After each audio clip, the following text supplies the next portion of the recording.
Bom dia, bem-vindos à nossa aula do Srimad Bhagavatam de hoje, tá? Vamos começar cantando Jayarada.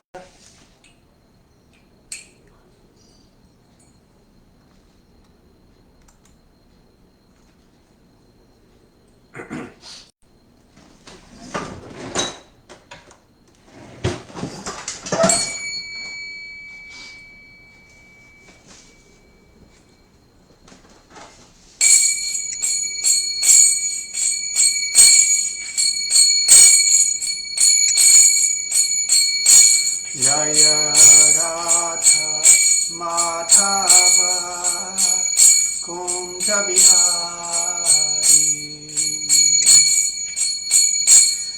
Jaya Radha Madhava Kunja Bihari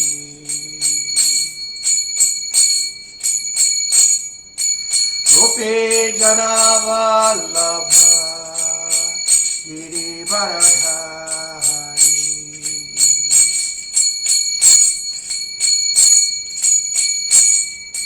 Gopi Janavallabha Girivaradhari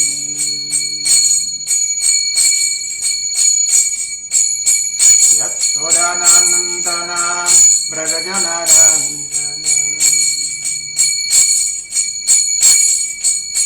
Yattodanandanam Brajanaranjanam Yamuna Tirovanachari Yamuna Tirovanachari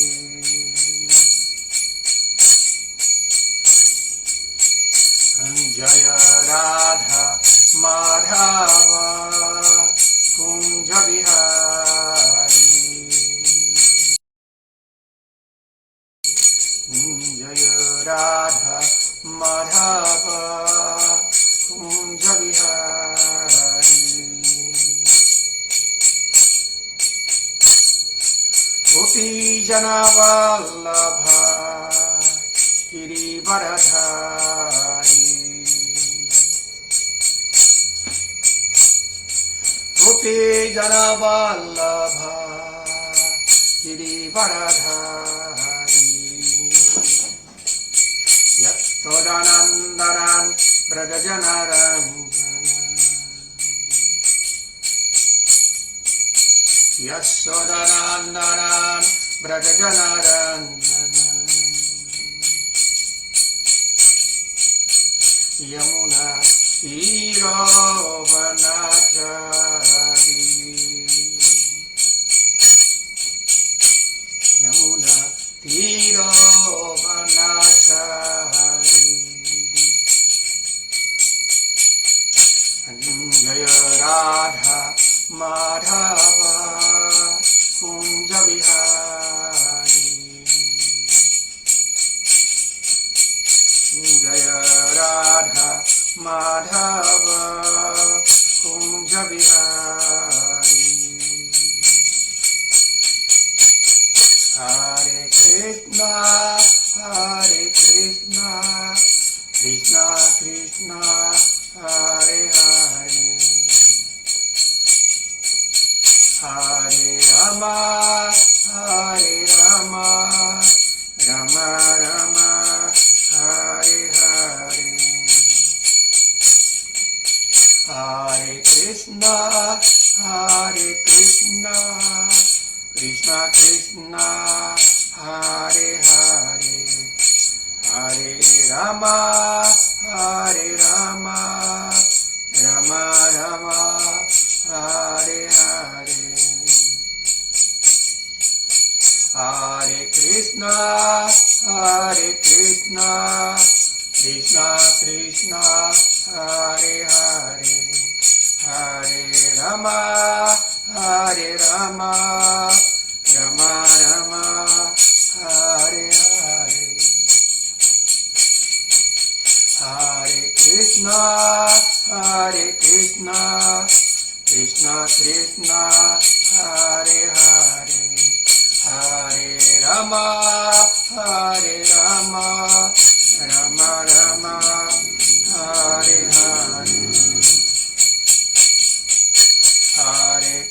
Hare Krishna, Krishna Krishna, Hare Hare, Hare Rama, Hare Rama, Rama Rama, Hare Hare.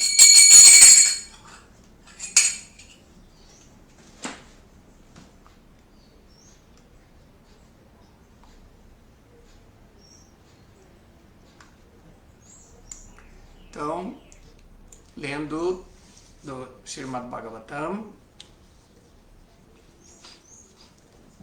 terceiro canto, capítulo 5, conversas de Vidura e Maitreya. Om Namo Bhagavate Vasudevaya. Om Namo Bhagavate Vasudevaya. Om Namo Bhagavate Vasudevaya.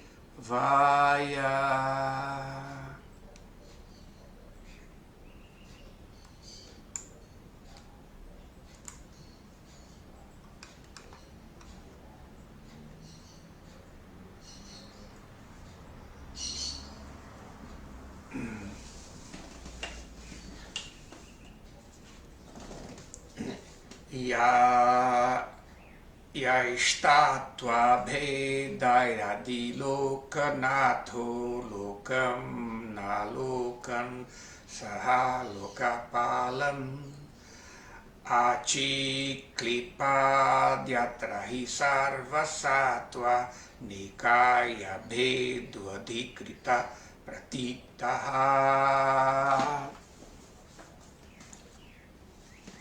E aí, por quem? Tattva, verdade, Bhedaihi, pela diferenciação, Adhiloka Nataha, o rei dos reis, Lokaan, planetas, Alokaan, planetas da região inferior, Saha, juntamente com Lokapala, respectivos reis, Ati Klipat, planejados, e Atra, em que ri certamente, Sarva, tudo, Sattva, existência, Nikaya, entidades vivas, Bhedaha, diferença, Adhi Kritaha, ocupadas, Pratitaha, assim parece. Tradução e significado de Srila Prabhupada.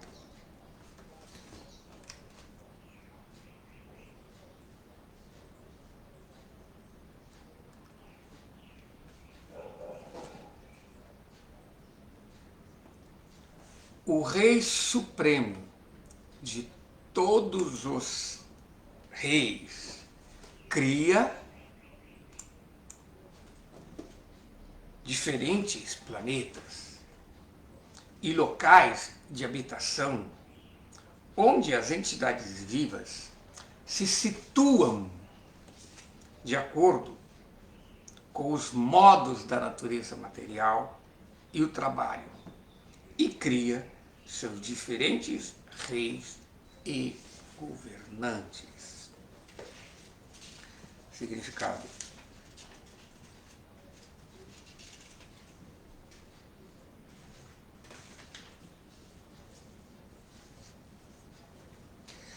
O Senhor Krishna é o principal rei de todos os reis.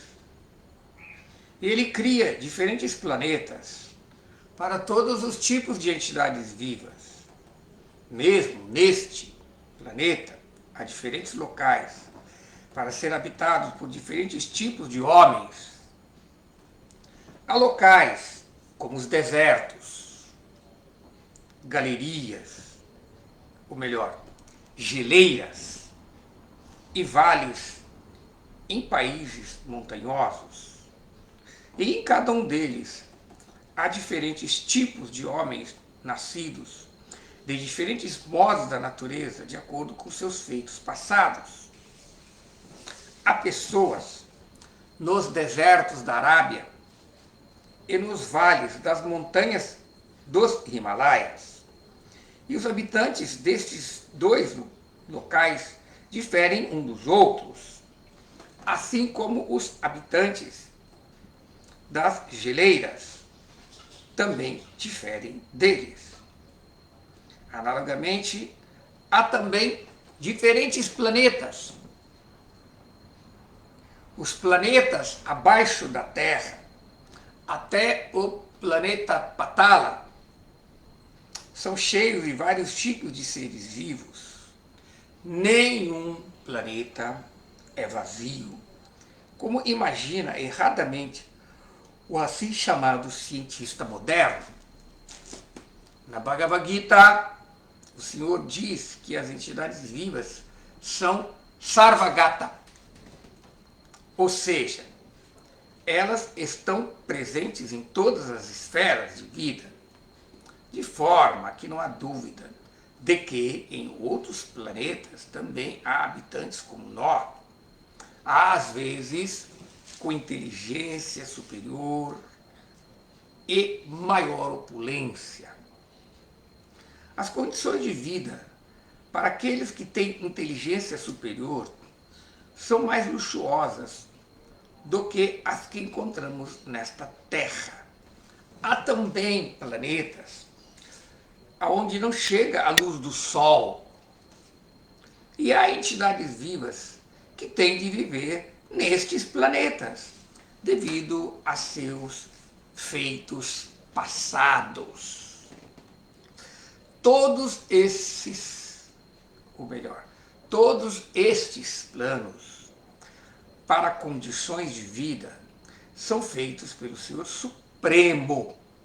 E Vidura pediu que Maitreya descrevesse este assunto para que ele fosse mais bem esclarecido. Om Jnanatimirandhasya Jnanam Jana Shalakaya Chakshurumilitam Jena Tasmai Shri Gurave Namaha.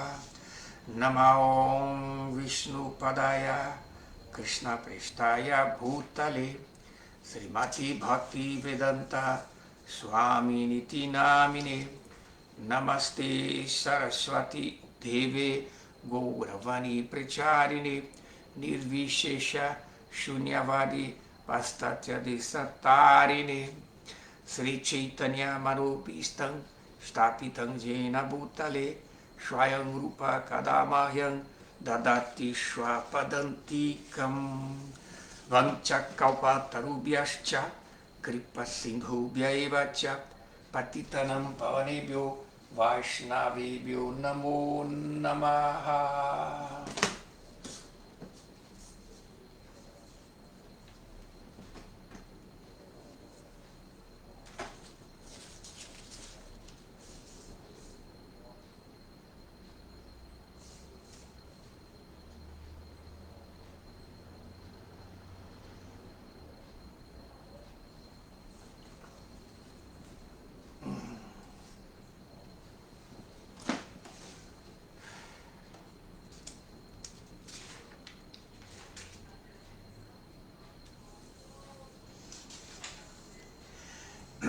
Yastattvabhirainadhilokanato lokam alokam sahalokapalam achiklipadyatrahi sarva sattva nikaya bhedo adikrita pratitaha.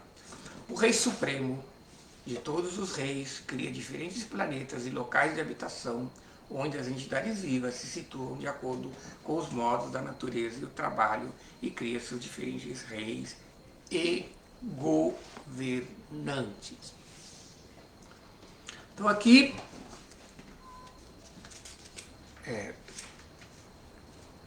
Vidura está assim indagando, tá, para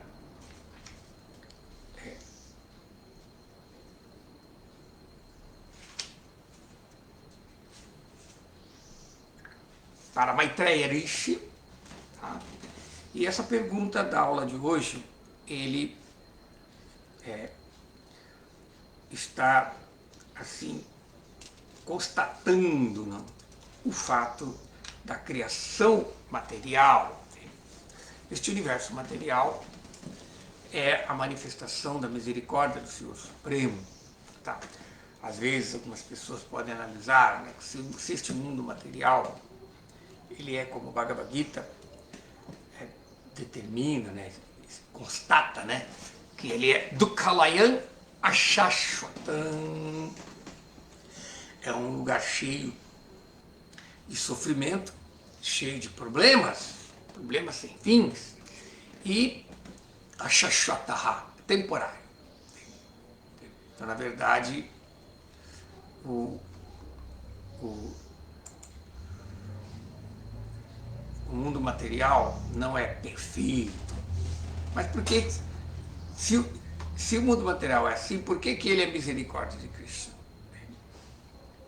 Por que a entidade viva, vendo nesse mundo, aparecendo nesse mundo material por uma razão que é decorrente pelo seu próprio desejo, pelo seu próprio arbítrio? A natureza da diva, da alma espiritual, como Chaitanya Mahaprabhu diz, né?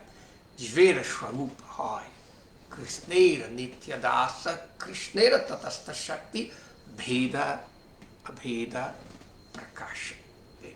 Esta entidade viva aqui, que não é diferente do Senhor Supremo por ser parte de sua existência, e também é diferente do Senhor Supremo por ter uma individualidade de Shakti do Senhor Supremo e, portanto, ter uma relação com Ele, portanto,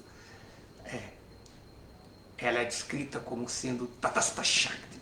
Então, a característica das almas Tatasta Shakti é exatamente o exercício do seu livre-arbítrio. É exatamente isso que caracteriza a natureza da alma eternamente condicionada. Tá? As jivas, elas podem ser consideradas almas eternamente condicionadas porque, por sua natureza ser de arbítrio, de escolha, ela escolhe sobre qual influência ela vai situar-se, ou sobre a influência da energia material, ou sobre a influência da energia espiritual. Então ela tem, então a sua natureza, ela sempre vai discriminar. O problema é que quando ela faz a escolha errada, ela tem que vir desse mundo material e arcar com as consequências, como está dito aqui. O Senhor Supremo, não, o Rei Supremo, não, aqui está dito Adhilokanatha. Nata é o Senhor, entende? Adhiloka, e Adhiloka significa aquele que governa os mundos, o Rei dos governantes, que é o Senhor Supremo. Entende? O Senhor Supremo, quando ele cria esse mundo material, ele dota, a partir do primeiro ser criado, Brahma, da potência, né? Para poder criar este mundo material, e também lhe dota com o conhecimento védico, fornecendo-lhe todos os ingredientes, todos os bídias, todas as sementes que vão ser utilizadas para o propósito de criar, de expandir este mundo material. Então, portanto, mesmo Brahma, que foi o segundo escalão deste governo universal, não, além do Senhor Narayana, ser do Senhor Supremo, Rei Supremo, aí Brahma também, nos diferentes Manvantaras, nas diferentes fases do período que a sua criação se mantém, né, que são os kalpas, ele também, através de seu filho Manu, ele também dota outros governantes cósmicos, como semideuses que governam além dos karmas. E Manu também, ele, como regente do destino, do progresso, da evolução humana e mesmo biológica da Terra, situado lá acima dos 3 mundos, situado em Mahaloka. Mahaloka é uma dimensão que é parte dos 7 sistemas planetários superiores.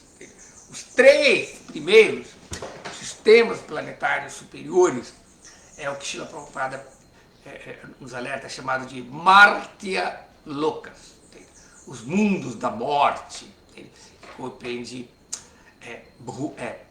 Bhur, a Terra, né? Bhumi, Bhuva, a atmosfera, que é Antariksha, né? O espaço intermediário entre a Terra e o paraíso, e Swar ou Swargaloka, que é o mundo celestial, onde reside os senhores do karma, os devas, os que governam as atividades da entidade viva nesse mundo material. Então, a entidade viva, ela, sob a influência assim dos modos da natureza material, aqui ela está transmigrando em diferentes corpos, alcançando os planetas superiores, quando ela tem um bom crédito, quando tem um bom crédito kármico, eu falo, um bom resultado kármico, aí ela desfruta dos resultados, e às vezes ela tem que também descer em formas inferiores de vida, quando o seu karma está bem negativo, ela está no SPC do karma positivo, então ela tem que...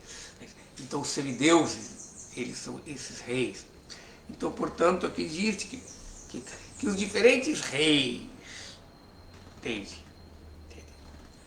São criados por ele. E os diferentes planetas, onde as entidades vivas se alojam nesse mundo material, também é criado pelo Senhor Supremo, direta e indiretamente. Diretamente ele cria tudo com o seu olhar, a sua forma de Mahavishnu, que é o Purusha.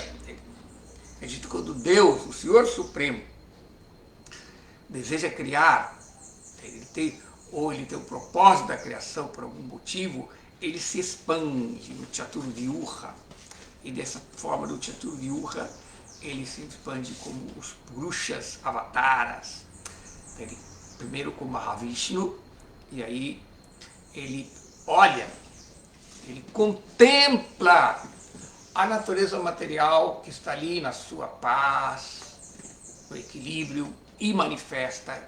Os modos da natureza material não estão ainda manifestos, porque ainda não aconteceu o princípio que impulsiona a criação. A natureza material, nós chamamos, a palavra em sânscrito que denota a natureza material é prakriti.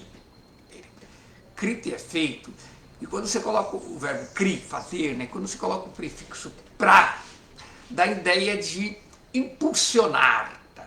Fazer acontecer. Entende?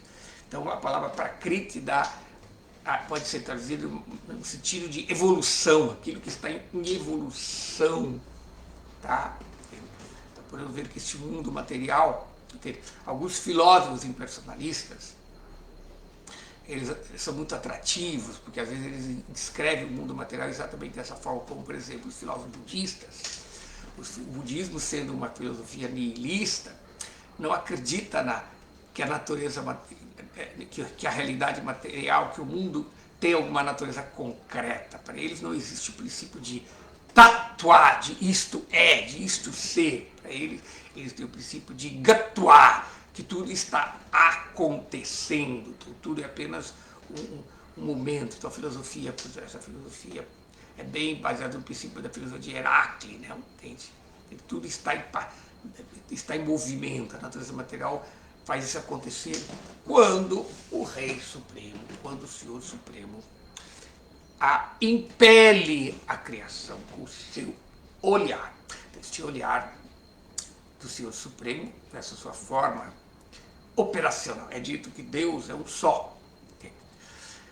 Vadanti tattvavidata dhyanamadvayam brahmeti paramatmiti bhagavaniti shudyate. Os videntes da verdade, que conhecem a verdade na sua plenitude, sabem que não existe muitas verdades, só tem uma verdade, como está dito no Chandogya Upanishad.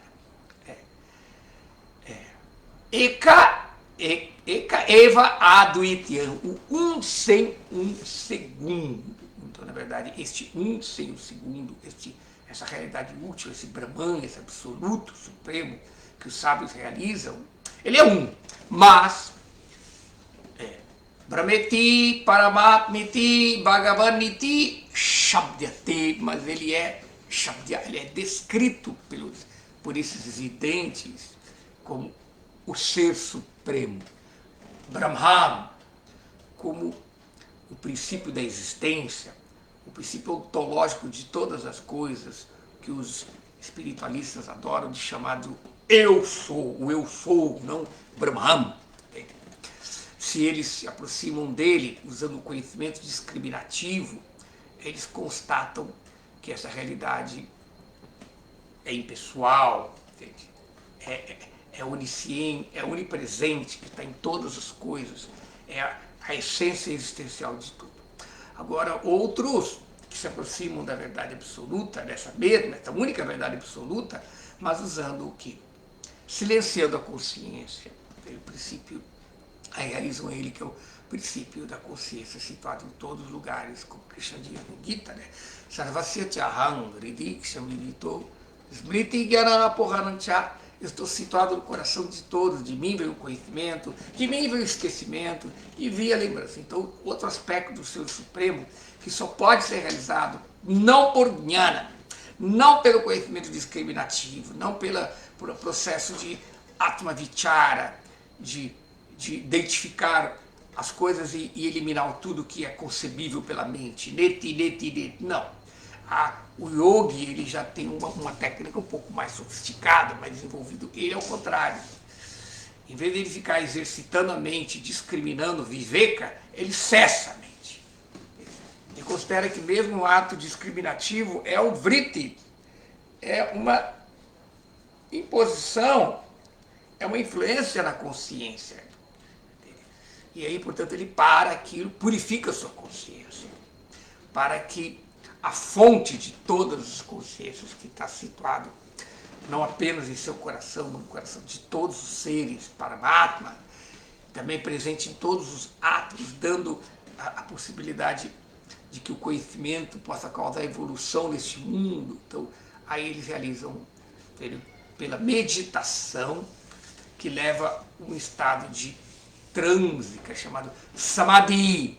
Samadhi é quando entre o sujeito, conhecedor e o objeto a ser conhecido, não existe nada.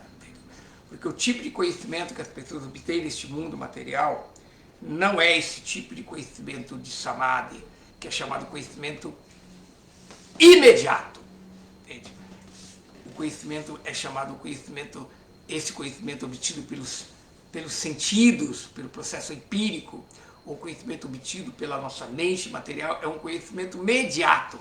Ele é mediado por esses pramanas, que são os sentidos e a mente, que são imperfeitos, e, portanto, eles turvam, portanto, eles bloqueiam a visão da realidade como ela é, do objeto a ser conhecido como ele é. Mas o yogi não, o yogi ele elimina a mente, elimina os sentidos e simplesmente situado na posição pura do ser, Shuddha Sattva, sem as influências dos modos da natureza material, ele contempla no coração. E o Senhor, ali situado como Vishnu Narayana, Senhor Supremo, satisfeito com o esforço de qualificar-se para vê-lo, por sua graça, se manifesta para esse devoto. Tá? Então, mesmo, por isso é dito o Senhor Supremo, ele não pode ser obtido nem mesmo pelo yoga, mas o processo de yoga é o sadhana. O sadhana ele é extremamente importante para demonstrar a nossa desejo de purificarmos para que o Senhor Supremo possa entrar na nossa consciência. É exatamente assim como quando nós queremos receber uma visita importante em nossa casa, a pessoa simplesmente, o que ela faz? Ela faz a faxina, ela limpa a casa. Porque a pessoa, quanto mais importante, mais ela vai se dedicar da limpeza. Então, portanto, o coração também, o yogi, ele faz a faxina da consciência. Por isso que Patanjali, quando ele escreve yoga, ele fala isso, não? Yoga chitta vritti nirodha. Yoga é a faxina da consciência. Yoga é eliminar todos os vrittis, todas as influências externas da consciência. E aí o Senhor Supremo. Podemos ver isso que aconteceu como um grande devoto que aceitou este sadhana, esse processo de serviço devocional do yoga, não? Foi, por exemplo, Dhruva Maharaj. Dhruva Maharaj, ele queria ver o Senhor Supremo, ele queria reivindicar do Senhor Supremo um desejo que ele tinha. Mas como está dito, não importa se a pessoa tem desejos, como está dito no Bhagavatam mesmo, no segundo canto, não? Akama sarvakamova moksha kama udharadhi tivrena bhakti yogena yajeta purusham param. Então, uma pessoa de inteligência superior, né, que chama Udharadi, ela tem pessoa de inteligência mais desenvolvida, não importa, sarvakama, se ela está cheia de desejos, akamaha, se ela não tem desejo material nenhum, tá? E se ela é moksha kama, se ela tem o desejo de se libertar deste mundo material, ela deseja liberação, ainda assim, tivrena bhakti yogena, entende? Por todos os meios, tivrena bhakti yogena, ela deve se ocupar do processo de adoração da suprema personalidade de Deus. Purusham param e Adjeta Purusham param. Ela deve adorar o Senhor Supremo. Então, de uma forma, nós estávamos dizendo que Dhruva Maharaj, ele não era uma pessoa que não tinha desejo, ele também não estava desejo de liberação, ele tinha um desejo material. A história de Dhruva Maharaj é muito interessante, que ele era um rapazinho, apenas um menininho de 5 anos de idade, e ele era filho do rei da terra, o rei dessa região do universo, né? Ele era Manu, ele era o rei desse universo, e o seu pai era Brahma, que era o pai dele, do seu pai, era pai do seu pai. E ele se sentiu ofendido porque ele queria sentar no colo do seu pai, tá? Mas acontece que o filho de uma outra esposa do rei, que o rei tinha preferência dela, não? O rei tinha uma deferência por ela, aí ele tirou Dhruva do colo para que o filho da sua outra esposa pudesse sentar. E aí, com isso, Dhruva Maharaj ficou muito ofendido, ficou muito bravo, não? Aí foi reclamar para sua mãe, entende? Eu quero sentar no colo do meu pai, na verdade, por que eu não posso? Entende? Quero sentar no trono do meu pai. Não, desculpe, meu filho, mas eu não posso fazer nada, ele gosta mais da outra esposa. Mas quem pode fazer alguma coisa? Alguém pode... Bem, no seu caso não tem jeito, é só Deus mesmo. Ah, é Deus? Onde está esse Deus? Onde está esse Deus? Aí então ele quis buscar Deus, então saiu de casa, né, assim, sob a orientação do seu primeiro mestre, que era sua mãe, né, que deu o toque, onde ele ia encontrar Deus. Onde está esse Deus? Dizem que os sábios, geralmente, quando eles querem encontrar Deus, eles vão para as florestas, e lá eles procuram Deus na floresta. Então eu vou lá buscar. Aí ele foi buscar na floresta e não encontrava Deus, aí ele se deparou com Narada Muni. Aí Narada Muni falou, meu querido filho, minha criança, um rapazinho, 5 anos de idade, que está fazendo aqui sozinho, perigoso aqui na floresta, não?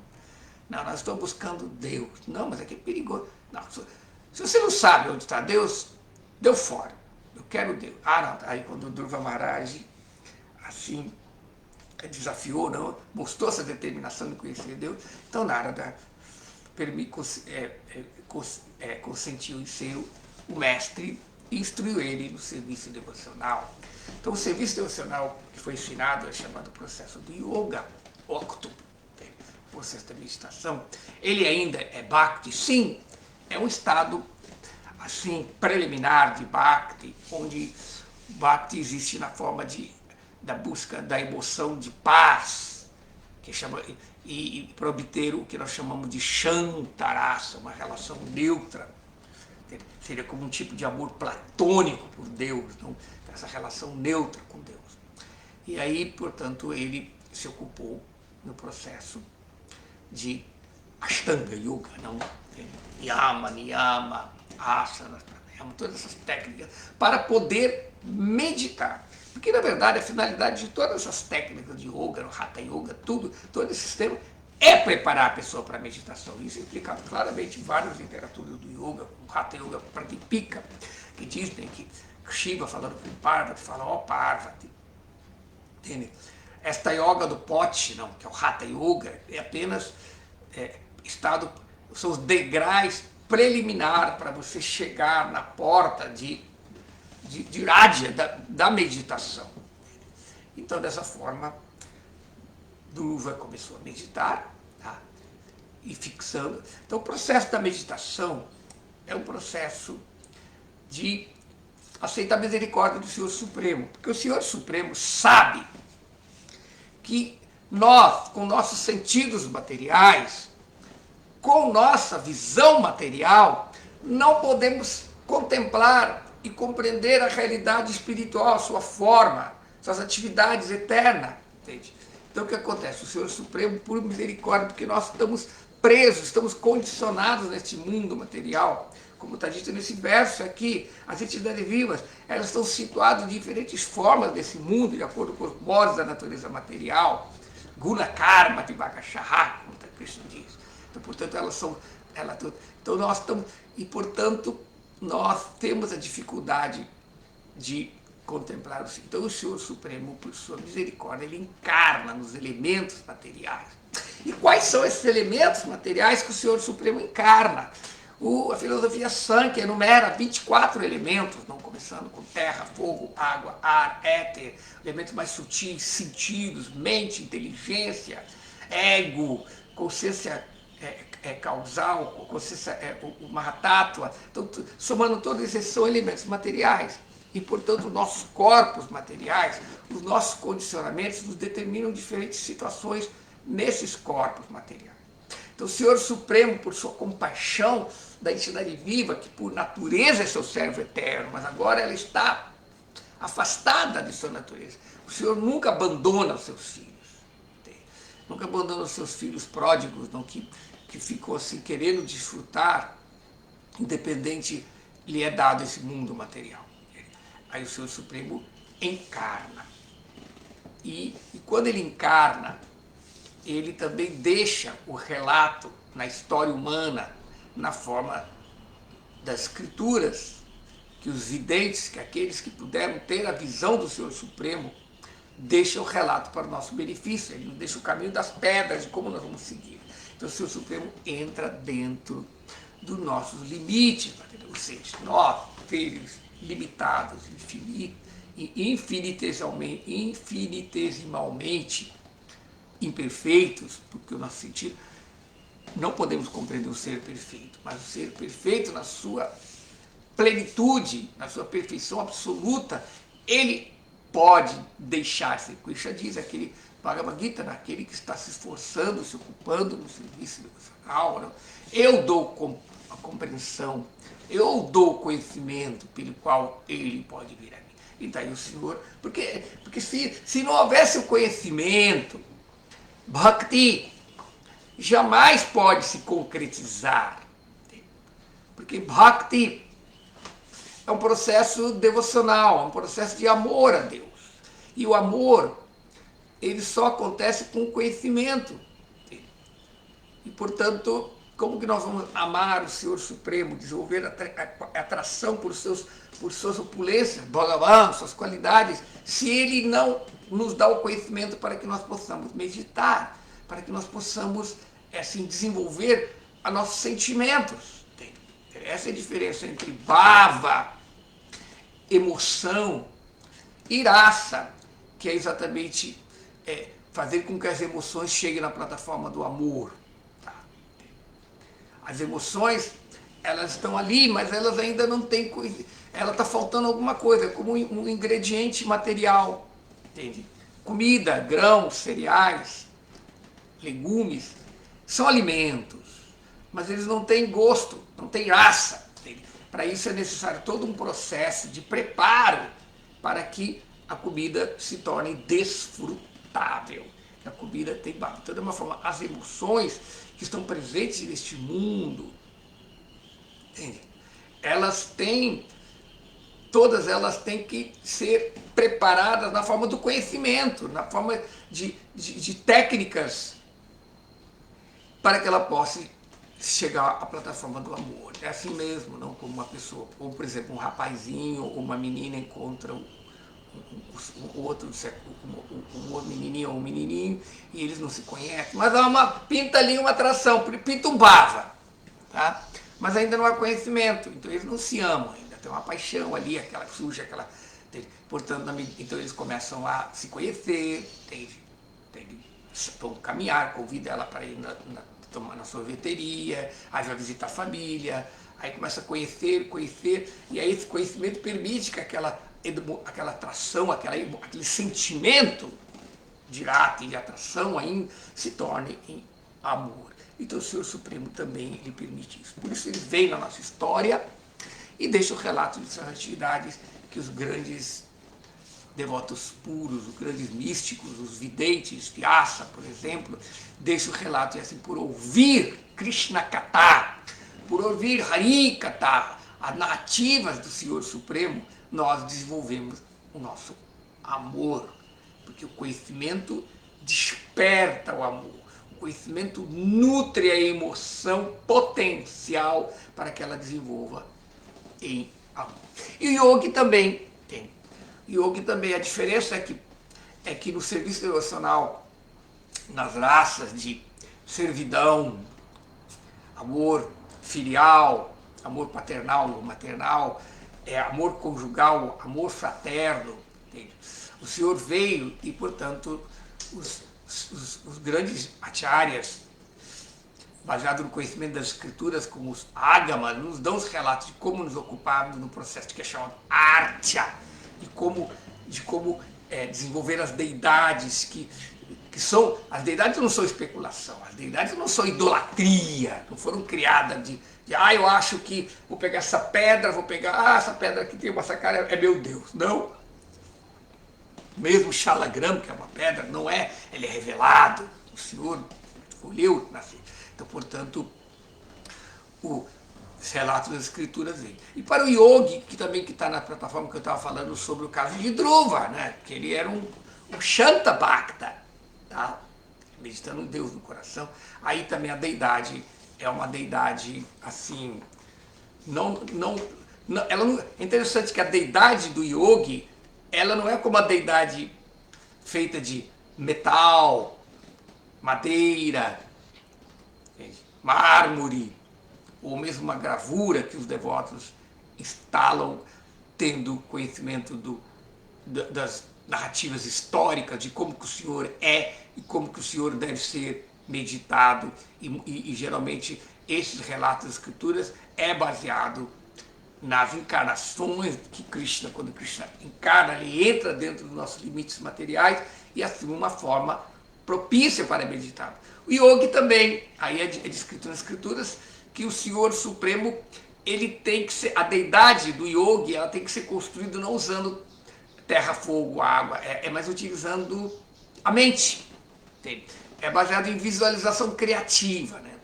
Quem está acostumado com terapias, vê o poder da visualização criativa. Você visualizar uma coisa, entende? E cria uma situação favorável. Então o yogi também ele é recomendado a visualizar criativamente no seu coração a forma de Paramatma, do Senhor Supremo, Vishnu, com 4 braços, entende? Ali situado no coração, entende? Com o seu dote amarelo, tá? Entende? Carregando as suas armas, nos seus 4 braços, o búzio, o lótus, a lótus, a clava, gada, né? E o chakra, o Shuddha, o chakra, o disco de fogo. Não? Então aí o devoto e assim meditar. Então, assim, e ele medita, ele visualiza esta forma como estando do tamanho de um angusta. O angusta é a medida de um polegar, que vai do polegar até a ponta do indicador. Então, essa medida que é chamada angusta é exatamente o tamanho do coração, a proporcional da pessoa. Entende? Uma pessoa menor tem angusta menor porque o coração é menor. Então ele visualiza Deus, Vishnu, do tamanho do coração, do tamanho do polegar e angusta que está situado no coração. E assim ele medita. Então Narada Muni recomendou esse processo. E Dhruva Maharaj meditando, ele meditou durante muito tempo assim, dessa forma criativa. Mas chegou um momento que o Senhor Supremo, por sua misericórdia, desapareceu. Krishna fala, eu estou no coração, de mim vem conhecimento, de mim vem esquecimento, vem lembrança. Na verdade, Paramatma, ele é responsável, assim como Brahman, ele é o aspecto de Deus que corresponde ao aspecto existencial, tudo que é. O Brahman é o eu sou. Agora, o Paramatma, ele está ligado ao princípio da consciência, do saber, do conhecimento. Então, portanto, o Senhor Supremo, ele pode tirar o conhecimento, ele pode fazer a gente esquecer de algo e a gente não adianta ficar batendo na cabeça que não vai voltar. E mesmo inspiração. O Senhor Paramatma é o aspecto psicológico de Deus, tá? O princípio da consciência, o princípio do conhecimento. E, portanto, ele sumiu da visão de Dhruva para testar Dhruva, e Dhruva ficou assustado porque não conseguia, tentava, não conseguia visualizar mais o Senhor no seu coração. Entende? Aí ele, quando abriu os olhos, ele viu na sua frente, estava o próprio Senhor Narayana, estava ali, o Senhor Vishnu estava ali na frente, ele se manifestou na sua forma pessoal. Então, mesmo apesar do Senhor Supremo vir na forma das deidades, mesmo apesar do Senhor Supremo nos dar um sadhana, um processo, ainda assim, esse processo de meditação, de puja, de adoração, de archana, ele ainda depende da graça de Krishna. Então, portanto, a nossa contrapartida no serviço devocional e nosso desejo, como eu estava falando, de purificarmos o nosso coração, faz com que o Senhor possa entrar. Do contrário, nós vamos ficar situados neste mundo material, com a nossa consciência totalmente guiada pelos modos da natureza material. Como está dito, pela contemplação dos objetos do sentido, desenvolvemos apegos. E geralmente os sentidos materiais são toda a manifestação dos modos da natureza material. E mesmo as nossas ações nesse mundo material, ninguém age, tudo é feito pela natureza material. Está dito no Bhagavad Gita que existem 3 princípios da ação. Tá? O primeiro somos nós, que pensamos que somos o agente. O segundo é a natureza material. E por fim é o Senhor Supremo. Então, em última análise, o primeiro agente é um agente ilusório. Karya karana kartritve hetur prakti uchyate purusha shukkha dukkana bhoktritve hetur uchyate. A entidade viva, ela pensa que ela é o agente, mas na verdade tudo está sendo feito pelos modos da natureza material. Então nós não temos controle da natureza material. E é exatamente, de novo, entra a nossa participação, que é exatamente a natureza de termos livre-arbítrio. Nós escolhemos, até mesmo na natureza material, como queremos nos associar com os modos da natureza material, tendo em vista nossas escolhas de como comer, de como agir, de como trabalhar, de como nos associar. Os modos da natureza material afetam a nossa consciência e somos impulsionados a agir. Então, portanto, como esse verso diz, né? O Senhor Supremo é o controlador último e nós, devido à influência dos modos da natureza material, também temos muitos outros reis, que não é o rei supremo, mesmo os asuras, aqueles que vão contra a vontade do Senhor Supremo, escolhem reis, seres mais poderosos para poder guiá-los quando eles não têm condições de ter o controle da sua vida. Porque, na verdade, ninguém tem controle absoluto de guiar nada nesse mundo material. E, portanto, nós sempre nos associamos a alguém mais poderoso para que a gente possa, politicamente, assim, resolver a satisfação de nossos desejos quando estão fora de nossa alçada. Então, portanto, aqui, neste verso aqui, está falando como que o Senhor Supremo, ele é a causa original, ele permite tudo. O que acontece, como nós estávamos explicando, mesmo o processo de nos aproximar dele depende dele, quando ele encarna nos elementos materiais, quando ele ilumina o coração dos grandes videntes, dos grandes sábios, dos grandes devotos, como porque na verdade existem grandes... O serviço devocional a Krishna, ele não pode ser obtido assim caprichosamente, só eu e Krishna. Aquela pessoa que pensa que é um devoto de Deus, ele não é um verdadeiro devoto de Deus. Aquele que é, como está no Adya Purana, aquele que pensa que é meu devoto, não é meu devoto. Mas aquele que é servo de meu devoto é o meu verdadeiro devoto. Então, portanto, a pessoa, quando ela busca associação com aqueles shantas, os santos situados na energia divina, ela pode começar a associar com a energia espiritual. Mas quando nós nos associamos com os seres ainda mundanos, os seres completamente guiados e influenciados pelos modos da natureza material, o que é que vai acontecer? Entende? Nós vamos ser influenciados pelos gunas materiais. Tá? Então, continuando aqui, esse verso aqui. Só um minutinho.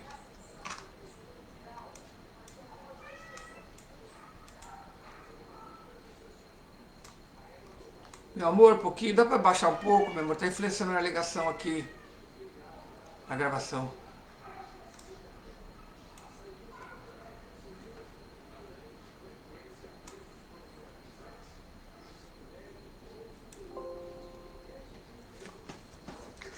Tá. Então aqui, no comentário de Srila Prabhupada, ele está dizendo que no mundo material existem várias regiões, tá? E as pessoas aceitam morar nas regiões, como está dito aqui, que as entidades vivas elas são sarvagataha. Então, de acordo com a influência dos modos da natureza material que ela está, ela vai escolher um local onde ela pode residir e, portanto, ela vai aceitar dentre os seus seres comuns que vivem com ela, os diferentes reis. Mas um devoto, ele entende que não adianta buscar a influência de planetas, entende? Materiais, como por exemplo o universo. Só um segundinho aqui, um minutinho só.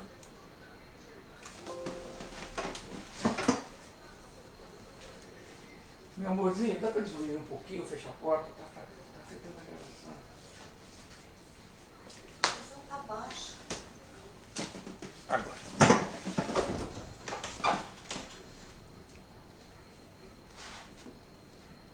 Pronto, aqui. Aí, ó.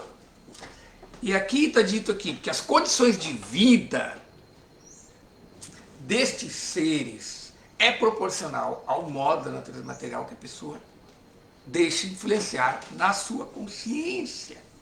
Tá? Por exemplo, quando Brahma, seguindo a orientação dos Vedas, cria esse mundo material, ele deixa lugares para aqueles seres influenciados pelo mundo da ignorância, que é Patala louca. Então, seres que vivem em Patala, eles tem seus reis também, mas eles vivem sempre desafiando a posição do Senhor Supremo. Mas enquanto você já vai para os planetas superiores, os seres são influenciados pelo modo da bondade. Aí você tem Swarga Loka. Swarga Loka, aquelas pessoas regem de acordo com o Dharma. Tá? E na Terra nós estamos assim, sobre a influência, de novo, exercendo nosso livre-arbítrio. Se nós nos associamos com a natureza divina, nós podemos nos elevar. E se nós nos associamos com a natureza demoníaca, nós nos degeneramos cada vez mais neste mundo material. Tá? Mas em todos os lugares tem entidade viva. Tá? Então, o Prabhupada ele explica aqui, né, que há também planetas onde as entidades vivas, elas vivem em condição, por exemplo, em Patala Loka. Lá não tem a luz do sol. Mas mesmo apesar disso, os seres que habitam lá, eles têm uma tecnologia, né? O Prabhupada fala que eles conseguem, através dos minerais, das joias, a energia que é suprida pelo sol. Entende? Então, portanto, existem vários tipos deste mundo material. E, portanto, aqui, Vidura, né? Entende? Na verdade, aqui, o que está falando aqui?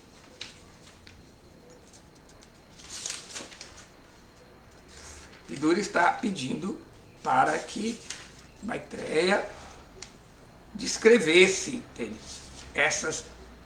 As qualidades maravilhosas do Senhor Supremo, suas encarnações e como que ele, ainda assim, como eu estava dizendo, a entidade viva, às vezes, ela pensa que ela é o agente, mas ela não é o agente, tá?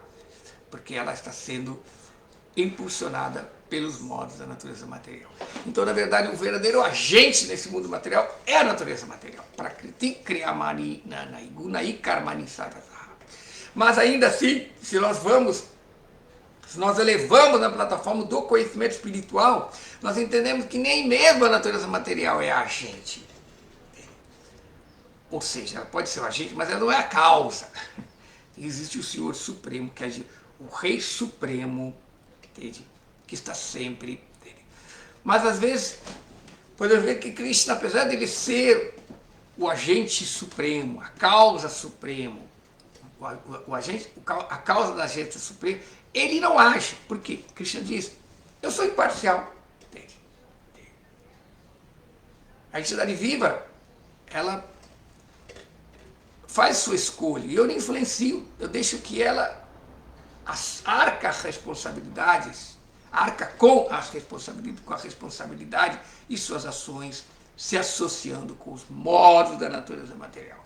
Então, em última análise, o Senhor Supremo, ele é o agente, porque como ele explica no Gita mesmo, Prakriti Kriyamanani Gunai Karmani Sarvasaha, que essa energia material é minha energia, essa Guna Maya, e ela funciona sob o meu controle. Então, portanto, dizermos que as energias materiais causam, não é contradizer que o Senhor Supremo, às vezes os materialistas, os Shaktas, consideram que Vishnu, ele é apenas o servo da deusa, não, mas eles não podem entender que, como está dito nos Upanishads, Parasa Shakti Vividaiva Suyate, que o Senhor Supremo tem muitas potências, Swabhaviki Jnana Bala Kriyata. E essas potências, elas não são ilusão, como os seguidores da filosofia Advaita, do impersonalismo, apresentam, diz que Brahma Satyam, o Brahman, o ser, o eu sou, é tudo. Mas o Jagat Mithya, a Shakti, a energia de Deus é Mithya, é uma ilusão. Não. A filosofia védica, os Puranas, o mesmo Upanishad, isso também é bem reafirmado nos Agamas, nos Tantras, Vaishnavas e outros, que o Senhor é supremo, o Senhor Supremo, ele é real, mas as suas Shaktis também são reais. Por isso esse verso do Upanishad que eu citei, Parasha Shakti Vividaiva Suyate, também complementa aqui, Swabhavika Jnana Bala Kriya Cha. E estas Shaktis, essas energias,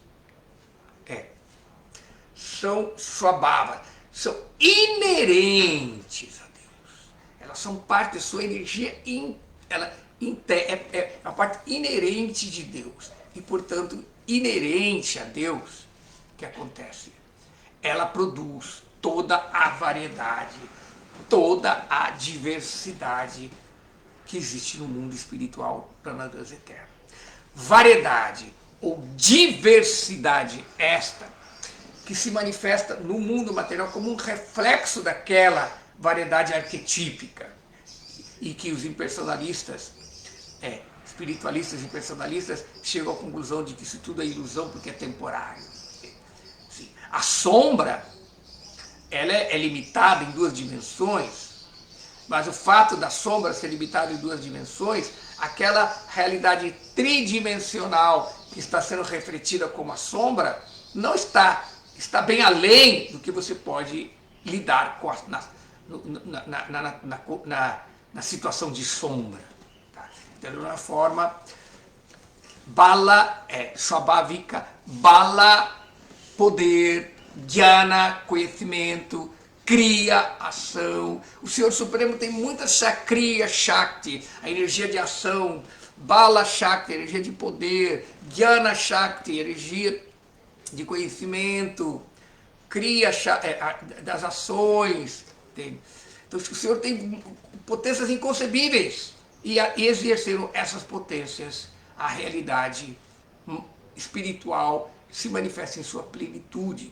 Porque se as energias do Senhor Supremo, se a variedade, a diversidade do mundo espiritual não fosse real, a pessoa não poderia realizar Deus e a natureza de Deus refletida em nós, de Satit Ananda, eternidade, conhecimento e bem-aventurança. Porque a bem-aventurança, que é a potência do prazer, ela implica a variedade. Por isso que nós temos o famoso ditado, né, que diz que a variedade é a mãe do prazer.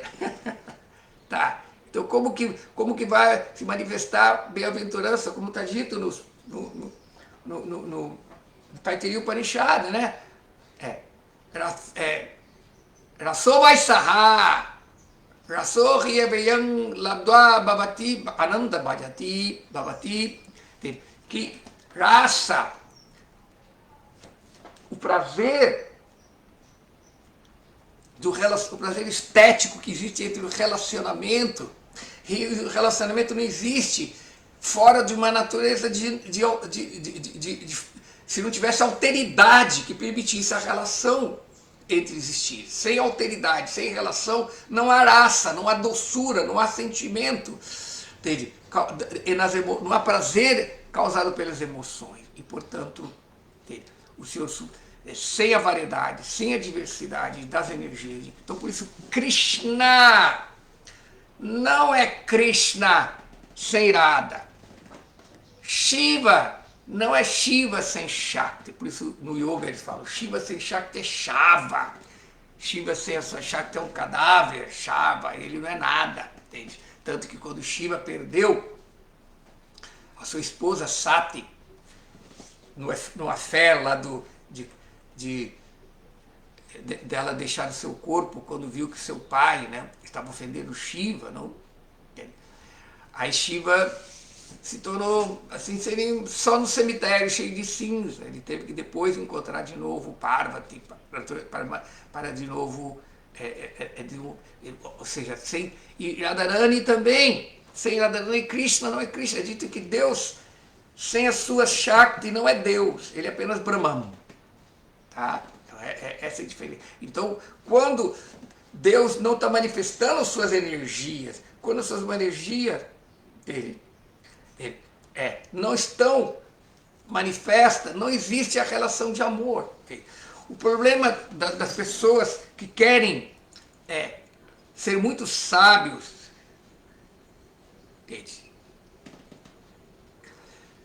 as pessoas entender que a alteridade no mundo espiritual, ela se reflete nesse mundo espiritual material como a dualidade. A dualidade desse mundo material é problemática, porque ela ela causa o eu e tu, a separação, mas sem yoga, sem harmonia de interesses.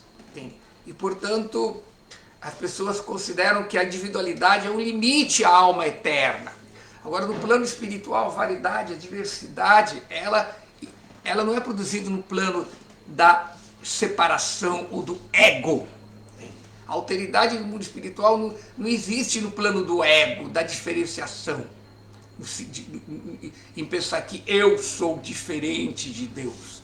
A alma entende que eu sou energia de Krishna. E assim como, por exemplo, o Jiva Goswami explica, né? Assim como você não pode separar o calor e a luz do fogo. São energias do fogo que são concretas. Então, de uma forma, as energias de Krishna permite que haja essa relação entre ele e suas energias. E esta relação entre Krishna e suas energias não é a dualidade do ego, é a alteridade do amor. É totalmente diferente. Podemos ver que as atividades de Krishna, quando nós queremos entendê-las usando o nosso referencial mundano, nós nos confundimos. Entende? Assim como, por exemplo, as pessoas acham que não, o Brahman, de acordo com o Upanishad, ele não age. Então Krishna não pode agir. Então Krishna, a encarnação de Deus, é quando o Brahman absoluto se condicionou na matéria. Não.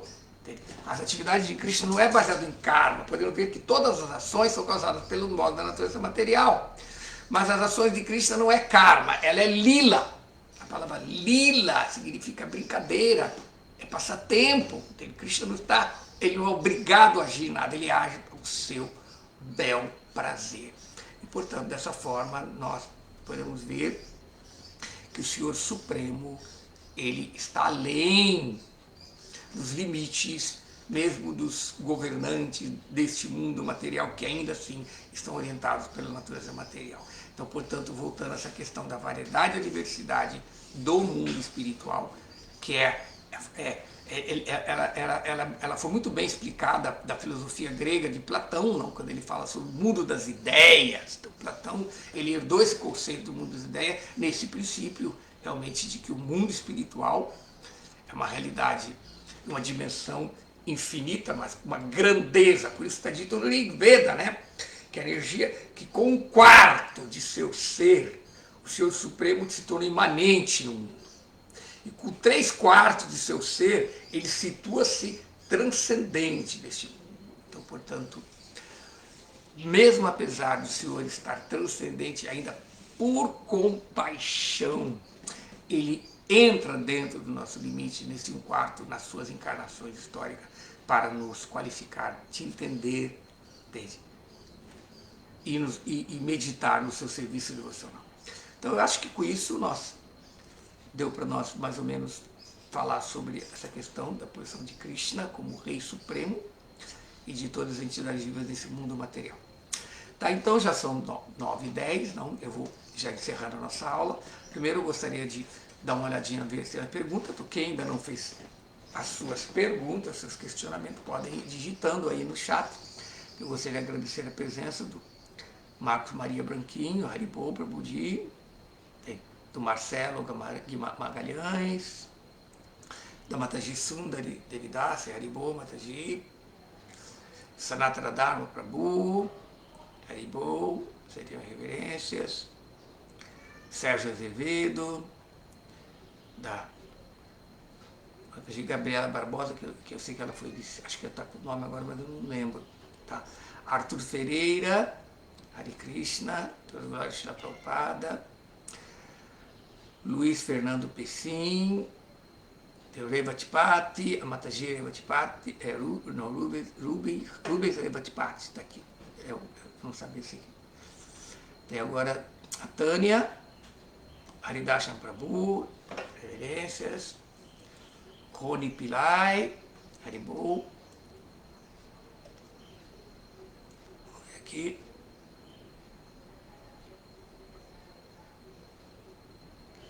Yarley Morgaza, tá?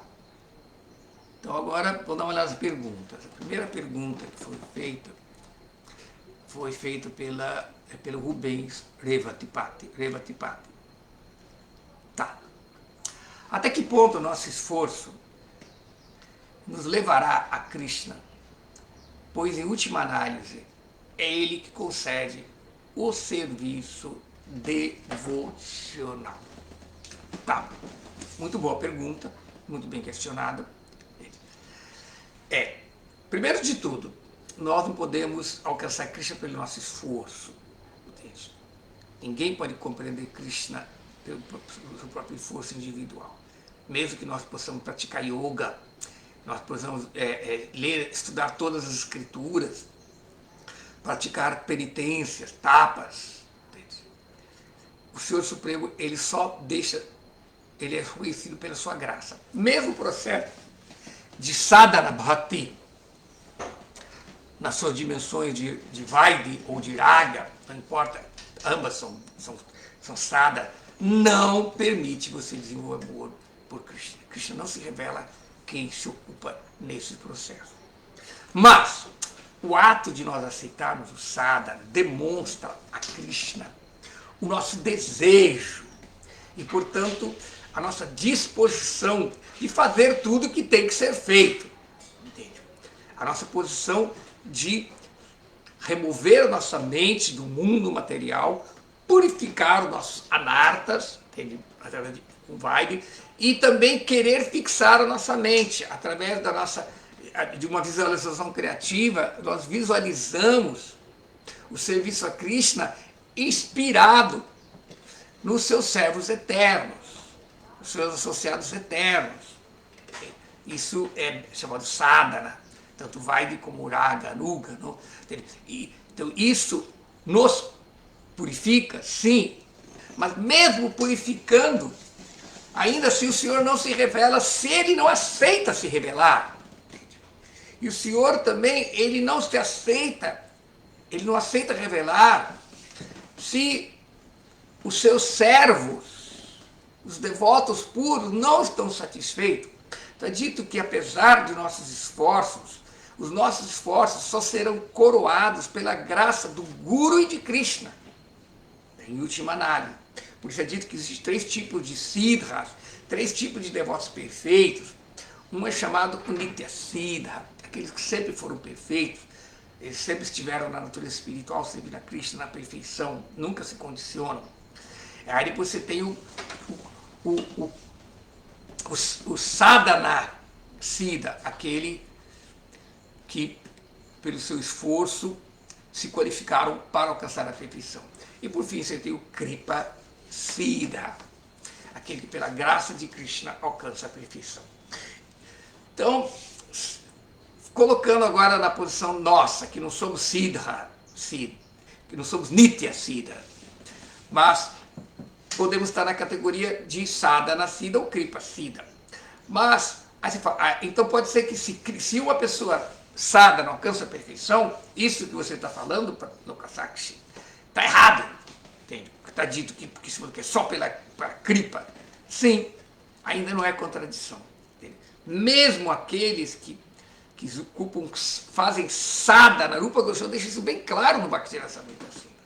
Ainda assim, ele precisa da sanção da graça de Krishna para coroar. Porque uma pessoa pode praticar sadhana pelo orgulho, pela arrogância, pensando que eu sou o melhor devoto. Isso não garante a perfeição. Entende? Mas a pessoa desenvolve. Por isso Krishna, Chaitanya Mahaprabhu deixou bem claro. Trinadapi sanuchena tarorapi sahisnuna amanena manadena kirtanya sadahari.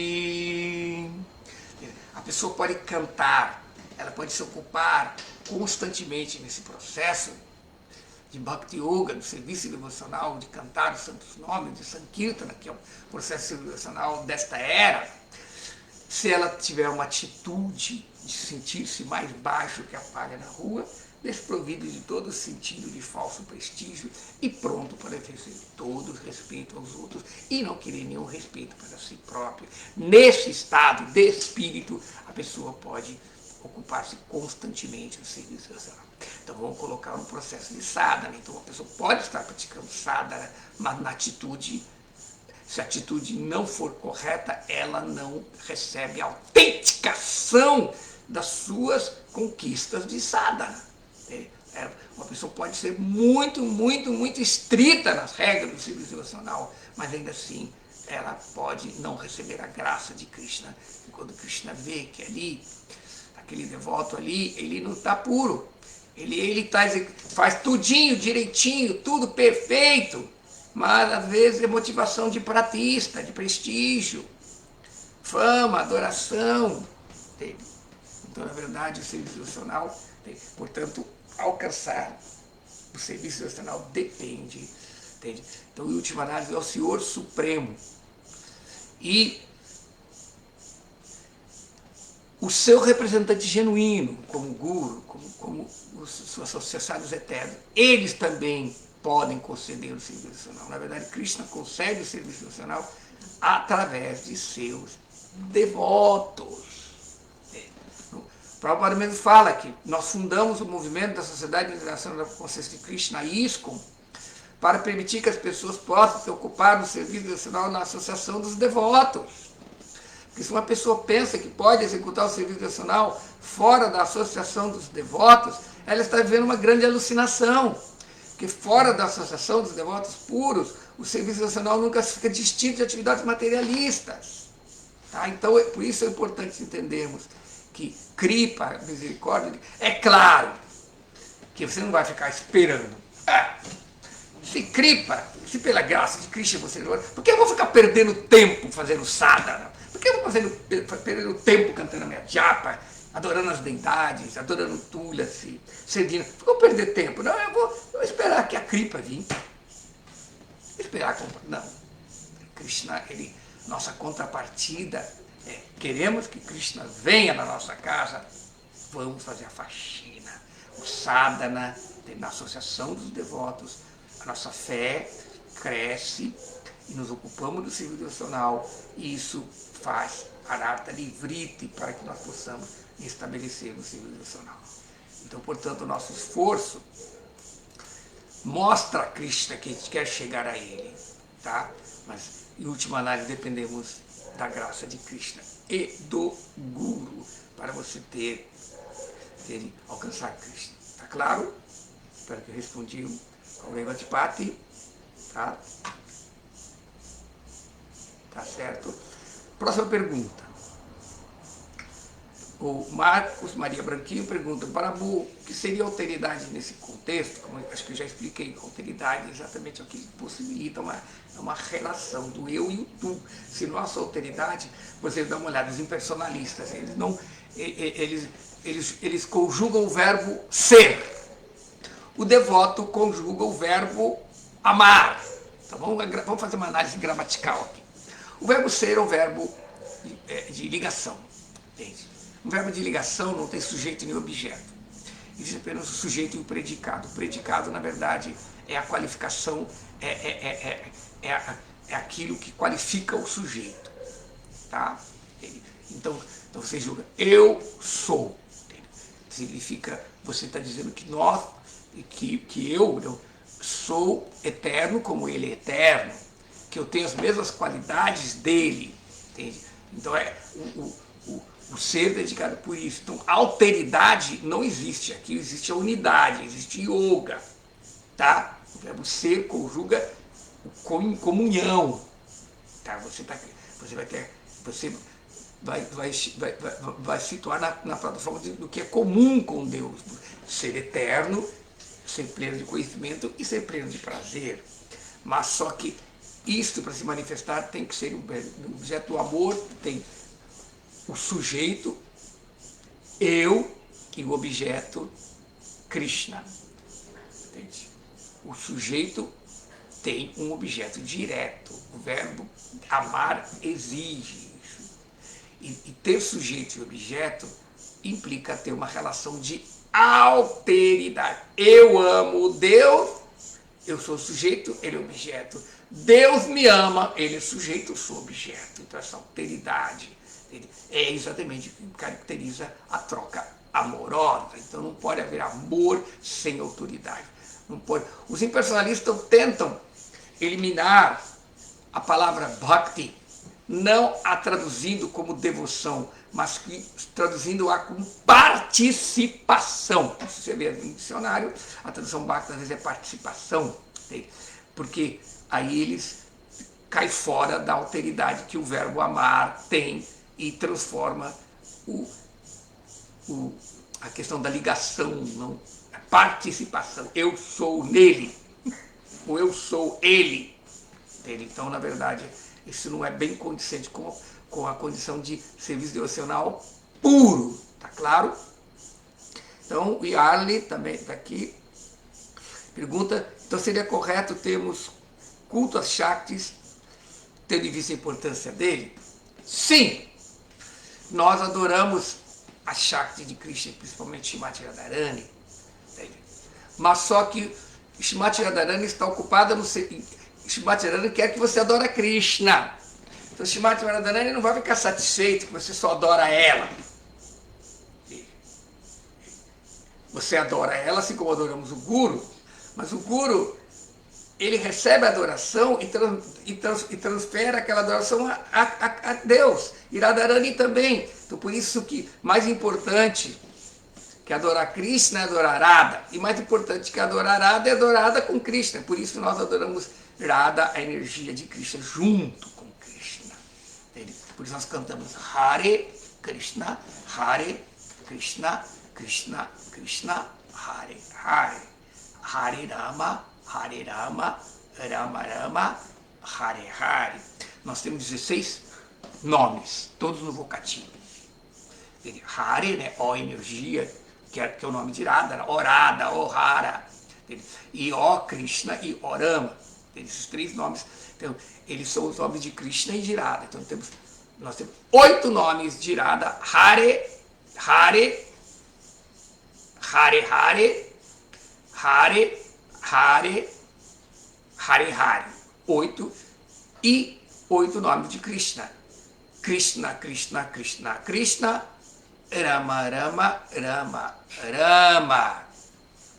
Tá? Então, na verdade, adorar a Shakti, os Vaishnavas adoram Krishna com a sua Shakti. Os Shaktas adoram só a Shakti. E, portanto, eles caem em personalismo, porque eles não veem Deus com Shakti, mas veem a Shakti e o Deus são importante, e não sendo tão importante o aspecto masculino da divindade, os Shaktas não consideram sendo importante. Tá? Agora, outra pergunta. O Marcelo Magalhães pergunta, em que momento acontece o início da diferenciação de nossos karmas, já que seremos todos iguais na nossa origem? Primeiro de tudo, de onde você chegou a essa conclusão que todos somos iguais de acordo com a nossa origem? Cada alma ela é individual, cada alma tem uma natureza particular. Significa que na origem nós estávamos num estado de ignorância comum, mas na verdade cada alma ela tem uma natureza particular de realizar Deus, entende? Tá? Primeiro de tudo, o que eu estou querendo falar é que, você diz aqui, em que momento acontece o início, entende? É dito que nós... Espera um pouco, está muito difícil aqui, eu não estou conseguindo fixar aqui.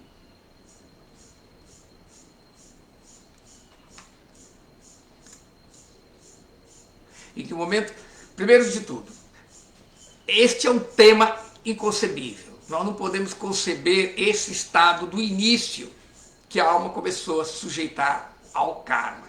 Por isso é dito que o karma é anadi, ele não tem começo. Entende? E, portanto, nós estamos tentando julgar uma condição de uma alma eterna que existe no plano da eternidade, tanto no passado nosso como no futuro, porque no plano espiritual não existe passado, não existe futuro, tá? Lá é o tempo sempre presente. Então nós podemos identificar um passado primordial, que é anadi, que não pode ser descrito, que é o início do nosso condicionamento na lei do karma. E este início também tem um fim, quando nós alcançamos moksha, a libertação do karma, e nos atraímos à vida, à nossa natureza com Deus. Tá? Porque não adianta nada você se libertar do karma. Se você não se desenvolver sua relação com Deus neste mundo, você não entra na morada espiritual. Você vai ter que voltar neste mundo material, mesmo que você talvez, por ter eliminado o karma, você não renasça, você vai ficar pelo menos situado no Brahman pessoal, que é uma condição marginal entre o mundo material e o mundo espiritual. Então a entidade viva, ela tem essa natureza de que se ela não desenvolve uma relação com a energia espiritual, ela vai desenvolver uma relação com a energia material. Mas quando ela se desconecta da sua individualidade, ela não vai se relacionar nem com a energia espiritual, nem com a energia material. Ela vai alcançar o estado situado no Brahman, que é exatamente a libertação sayudhya, que você se liberta do karma, mas também você também não desenvolve a sua natureza original de ter uma relação com Deus, tá? Então, na verdade, em nossa origem, todos nós temos a mesma natureza de sermos servos eternos de Krishna. Agora, a nossa participação de acordo com o karma é diferente de cada um, porque cada alma tem o seu livre-arbítrio e, portanto, ela faz as suas próprias escolhas, tá? Tá claro? Então, agora, vou agradecer o Risco Rio de Janeiro. Agora o Marcos Maria Branquinho, acho que fez outra pergunta, não? Não, já está. O Iale.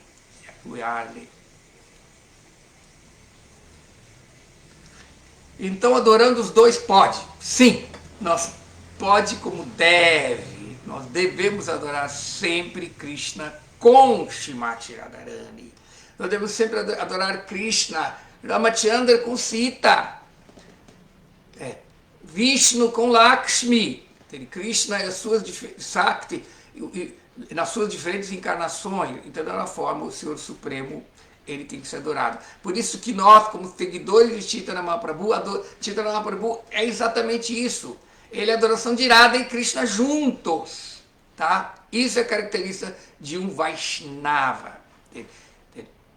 Então, adorando os dois pode, sim, que legal. Eu acho muito legal algumas energias da Shakti, mas sempre em conjunto, não separado. Tá bom, muito bom. Então, acho que com isso respondi todas as perguntas, podemos encerrar nossa aula. Até a próxima oportunidade. Hare Krishna.